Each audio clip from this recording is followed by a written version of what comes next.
Shalom. Call Allah Yahweh by Hashem Yahawashi by Hashem Rakakodash. Double honors to the apostles and the elders of Great Millstone who rule well. Peace and salutations to the brothers and elect out there, hopefully elect, who's out there pushing His word in truth and sincerity. Greetings unto you. I just want to go into this lesson, and this one is going to be entitled The Bride of Yahawashi. And I was just thinking about the scriptures the other day or last night as I was just reading a few things, and man, when you think about what all our people have been through as a whole, Israelites, it's a sad, but it's a very, very beautiful story, and how it's so eloquently written. The words in which the Most High has given unto us is so beautiful and eloquently written. I'm explaining what I mean, but it's such a beautiful story, because we, the Israelites, are Yahawashi's bride, and so we are likened unto, as the scriptures say here. This is Jeremiah chapter 6:2. I have likened the daughter of Zion to a comely and delicate woman. And we are really Yahawashi's comely and delicate woman.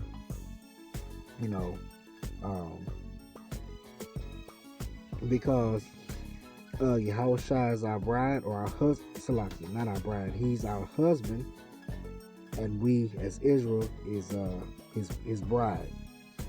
And he wants to be, married unto his bride, and he wants his bride. And the thing is, he doesn't want his wife to be taken by any other man. The same thing where if you have a wife, or you have a woman that you're dealing with, and you don't want her dealing with any other man. You want her to be, she belongs to you.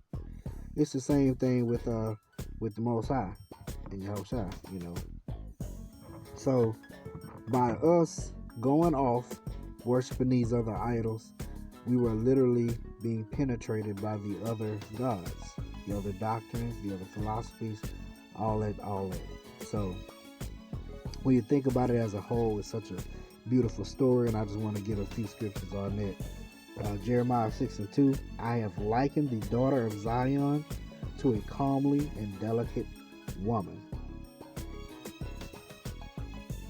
And once again, like I said, that's what Israel is to Yahawashi, a comely, very delicate woman, and we are His only woman, because He has not chosen any other people. He put us away as punishment, but He has not chosen any other nation of people but us. But within that, so in this time, we are crying out to the Most High. The hopefully elect, or the elect, will be crying out, saying, "Come save us," because because Esau Edom is trying to penetrate us with his philosophies and his doctrines, and and we don't want that. We want our husband. We want Yahawashi. So this is Romans chapter 11 and verse 4. But what saith the answer of God unto him? I have reserved to myself 7,000 men who have not bowed the knee to the image of Baal. And that 7,000 is a number of completion.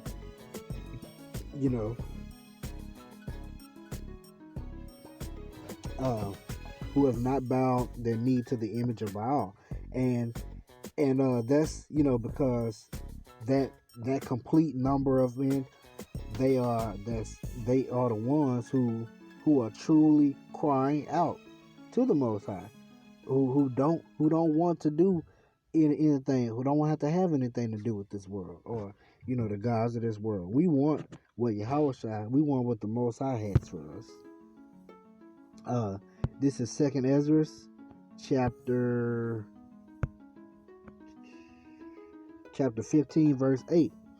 It says, I will hold my tongue no more as touching their wickedness, which they profanely commit, neither will I suffer them in those things in which they wickedly exercise themselves. Behold, the innocent and righteous blood crieth unto me, and the souls of the just complain continually. And that's what we are doing. We're lifting up our voice like a standard, crying out, crying aloud. We're trying to show our people their transgression, show them where they're going off. We're crying unto the Lord daily, literally, day and night.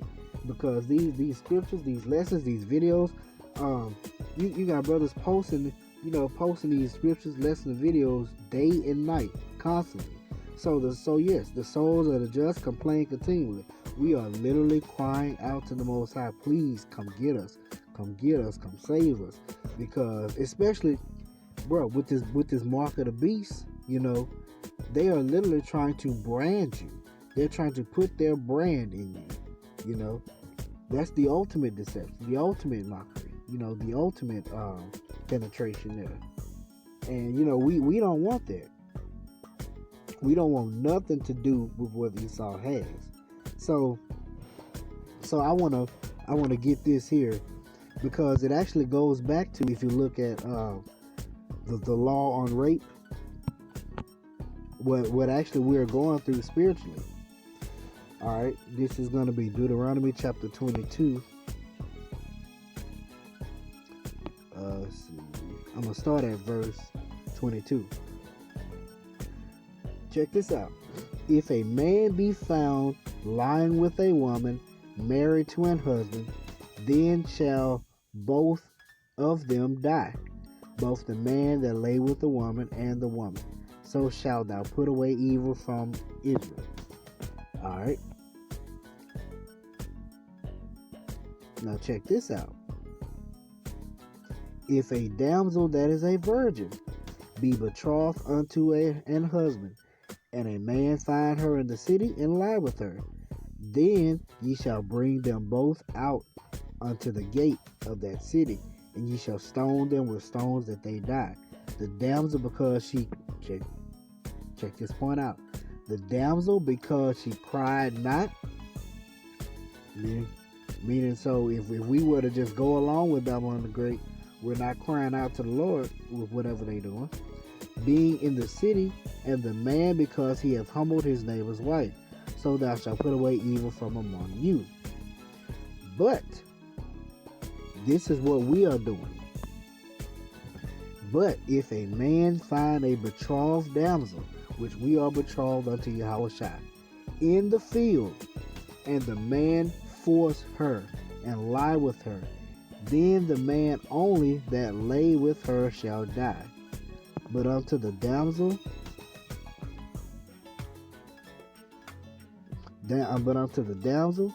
thou shalt do nothing. There is in the damsel no sin worthy of death, for as when a man riseth against his neighbor and slayeth him, even so is this matter. For he found her in the field, and the betrothed damsel cried. And that's what we're doing. We are crying, and there was none to save her.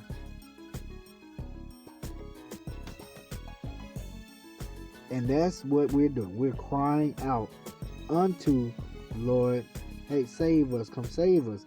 This man, he's trying to force his philosophies, force his doctrines on us. He's trying to force us to get these chips and these vaccines. He's trying to force us to do everything that's against you. We crying out. This is going to be Revelation chapter 14. Let's start at verse 1. It says, And I looked, and lo, a lamb stood on the Mount Zion, and with him 144,000, having the Father's name written in their foreheads.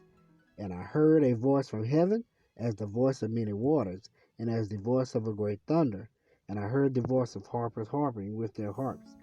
And they sung as it were a new song before the throne and before the four beasts and the elders. And no man could learn the song but the 144,000 which were redeemed from the earth. Check this out. These are they which were not defiled with women. These are the philosophies of this world, and all things that Esau bring on us. For they are virgins. These are they which follow the Lamb whithersoever he goeth. These were redeemed from among men, being the first fruits unto God and to the Lamb. And check this out. And in their mouth was found no guile, for they are without fault before the throne of God. Now, why they're without fault? Because these are the first fruits. They cried out. They didn't take hold to the philosophies and the religions, the gods, and all this other stuff of Babylon the Great. They cried out. They didn't take hold onto it. So therefore was found no guile. They were made white. Now, if I go to chapter 21,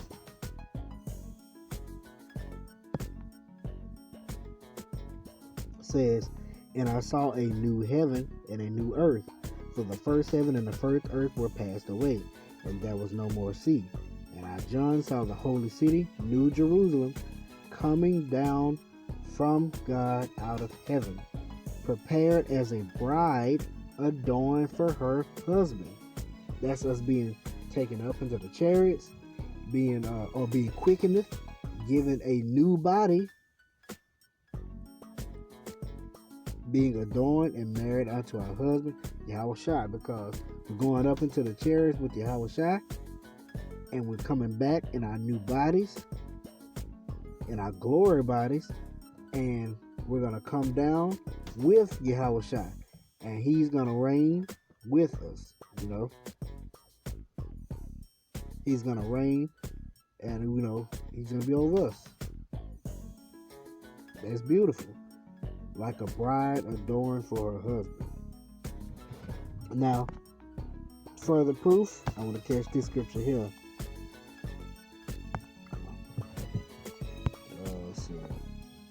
This is Jeremiah chapter 3 and 14. It's messing up on me.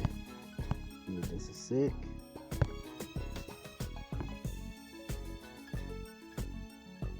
Alright, Jeremiah chapter 3:14.